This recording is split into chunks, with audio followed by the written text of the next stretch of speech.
நீங்கள் பார்த்து கொண்டிருக்கின்ற இந்த வீடியோ தான் பாத யாத்திரையில் கலந்து கொண்ட மக்களின் உணவளிக்கும் நிகழ்வு நடந்து கொண்டிருக்கின்றது.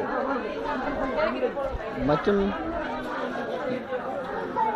கதிரவழி பிரதேசத்தில் அமர்ந்திருக்கின்ற ஸ்ரீ பத்ரகாளியம்மன் ஆலய மண்டபத்தில் இந்த உணவு விநியோகம் இடம்பெற்றுக் கொண்டிருக்கின்றது. இது ஆலய நிர்வாக சபையினால் இடம்பெற்றமை குறிப்பிடத்தக்கது.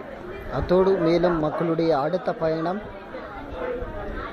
இயற்கையின் வெயில் காரணமாக மீண்டும் 2:30 அல்லது 3 மணி அளவில் மீண்டும் பெருகல் நோக்கிய பயணத்தை மக்கள் தொடர்புகள் என்று அறிவிக்கப்படுகிறது.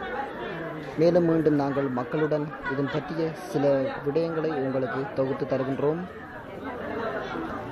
நன்றி, வணக்கம்.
ஜெயகுருதையா, நல்லா இருக்கா சாப்பாடு?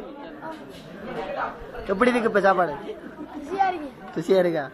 சரி, உங்களோட மனநிலையெல்லாம் அப்படி இருக்கு? நல்லா இருக்கு இல்லையா? நீங்க எந்த இடம்? எந்த இடம் நீங்க? சித்தாண்டி. இப்ப எந்த இடத்துல வந்திருக்கீங்க? கதிரவழி இல்லையா? ரைட். மீண்டும் நாங்கள் உங்களோட தொடர்பு கொள்வோம். நீங்க உணவெல்லாம் அருந்தி முடித்ததுக்கு பிறகு மீண்டும் சந்திப்போம். சரியா? சரி.